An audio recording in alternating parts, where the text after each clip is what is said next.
உனக்கு கொஞ்சமாவது அறிவு இருக்கா? உன் ஃப்ரெண்டு கிட்ட போன்ல பேசுறதா இருந்தா ரூம்ல வச்சு பேசியிருந்திருக்கணும். இல்ல இந்த வீட்டை விட்டு வெளியே எங்கேயாச்சும் போய் நின்னு பேசிருக்க வேண்டியதானே? நம்மள மாதிரி ஆளுங்களாம் பகல்ல அக்கம் பக்கம் பார்த்து பேசணும், ராத்திரியில அத கூட பேசக்கூடாதுன்னு தெரியாதா உனக்கு? வீட்டோட செவத்துக்கு கூட காது இருக்கும், அது கூட தெரியாத முட்டாளா நீ? இங்க ரொம்ப சாரிங்க, ஏதோ தெரியாம பண்ணிட்டேன். இங்க பாருங்க, நான் பண்ணது தப்புதான், அதுக்காக என்ன மன்னிச்சிருங்க. இனிமே இந்த மாதிரி தப்ப நான் பண்ணவே மாட்டேன். இனிமே பண்ணா என்ன பண்ணலனா என்ன, அதான் எல்லாம் சிறப்பா பண்ணிருக்கியே. அவளுக்குதான் இப்ப எல்லா விஷயமும் தெரிஞ்சு போச்சே. சரி, கோவப்படாதீங்க. நடந்தது நடந்து போச்சு. இப்ப அடுத்து என்ன பண்றதுங்கிறது உங்க கையில தானே இருக்கு.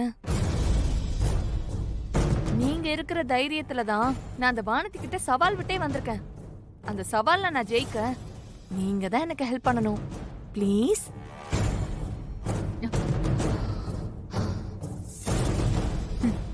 சரி விடு, நீ ஒன்னும் கவலைப்படாத. உனக்கு ஏதாவது ஒரு ஹெல்ப் பண்றேன். உனக்கு ஹெல்ப் பண்ண தானே நான் இருக்கேன். அந்த வானதிய இந்த வீட்டை விட்டு துரத்தணும், அவ்வளவுதானே? சரி, துரத்திடலாம். ரொம்ப ரொம்ப தேங்க்ஸ்ங்க.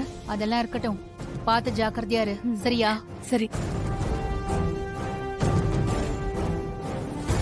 நீ வானதி, உனக்கு எவ்வளவு கொழுப்பு இருந்தா என்கிட்டயே சவால் விடுவ.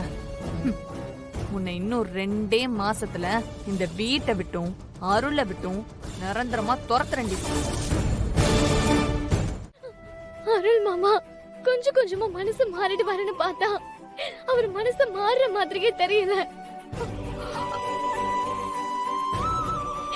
எப்படியாவது என்கிட்ட இருந்து டைவர்ஸ் வாங்குறதுலயே ரொம்ப உறுதியா இருக்காரு. ஏன் அப்படி சொல்ற? அவன் என்ன பண்ணா அப்படி?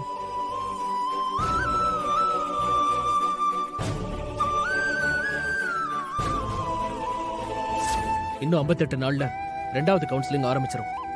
தயவு செஞ்சு உன்னை கெஞ்சி கேட்டுக்கிறேன், அடுத்த கவுன்சிலிங்லயாவது போன வாட்டி சொதப்பின மாதிரி சொதப்பாம கரெக்டா பேசுற. ப்ளீஸ்.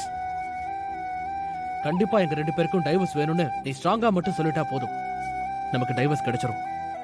எப்படியாவது எனக்கு டைவர்ஸ் வாங்கி கொடுத்துரு, அதான் நம்ம 2 பேருக்குமே நல்லது.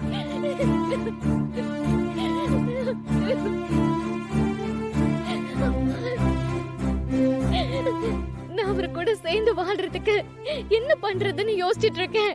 ஆனா அவர் என்னை விட்டு எப்படி பிரிஞ்சு போறதுன்றத பத்தி எப்பவும் யோசிச்சுட்டே இருக்காரு. எனக்கு என்ன பண்றதுன்னே தெரியல. நான் அருள் மாமா கூட எப்படியாவது சேர்ந்து வாழணும். அதுக்கு நீங்க 2 பேரும் தான் எனக்கு உதவி பண்ணணும். சரி, முதல்ல அழுகிறத நிறுத்து. நானும் கரிகாலனும் இருக்கிற வரைக்கும் உங்க 2 பேரையும் பிரிய விட மாட்டோம். கண்டிப்பா உங்க 2 பேரையும் சேர்த்து வைப்போம். அதனால நீ தேவையில்லாம கவலைப்பட்டு அழுதுகிட்டு இருக்காத. ஆமா வானதி, கூடிய சீக்கிரமே அருளுக்கு உன்னை புரிய வச்சு அவன் அவன் கூட சேர்ந்து வாழ வைப்போம். எங்களை நம்பு.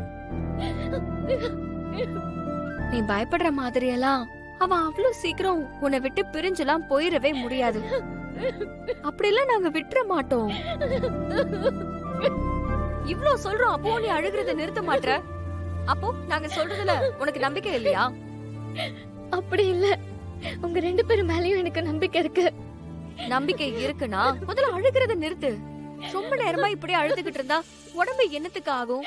கண்ணத்தோட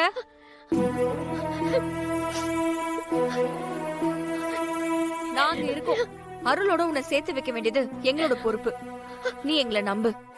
அழுது அழுது முகமெல்லாம் வீங்கி போயிருக்கு பாரு. நீ ஒரு ரூமுக்கு போய் தண்ணியை குடிச்சிட்டு ஃபேஸ் வாஷ் பண்ணு. அருள் விஷயத்துல என்ன பண்றதுங்கறத நாங்க பாத்துக்கிறோம். போ போன்னு சொல்றல.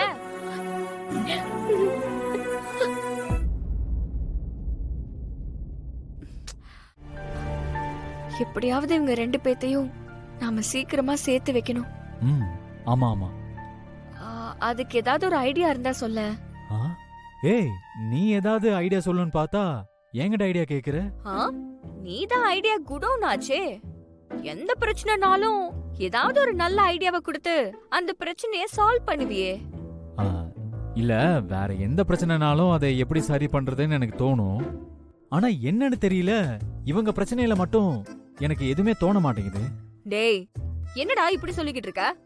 இப்பதானே வானதி கிட்ட பெரிய இவனாட்டம் கூடி சீக்கிரமே அருளுக்கு உன்னை புரிய வச்சு அவன் கூட உன்னை சேர்த்து வாழ வைக்கிறேன்னு சொன்ன.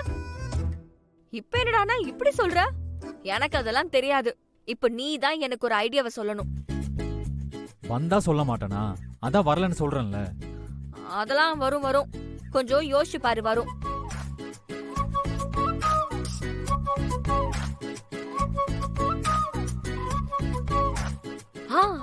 எனக்கு ஒரு ஐடியா கிடைச்சிருச்சு.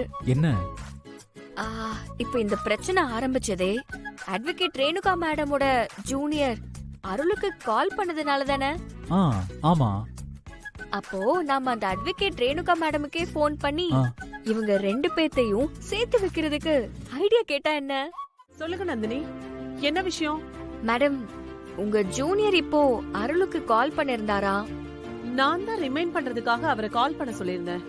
அதனால எங்க ஒரே பிரச்சனை ஆயிடுச்சு மேடம். பிரச்சனை ஆயிருச்சா? என்ன பிரச்சனை?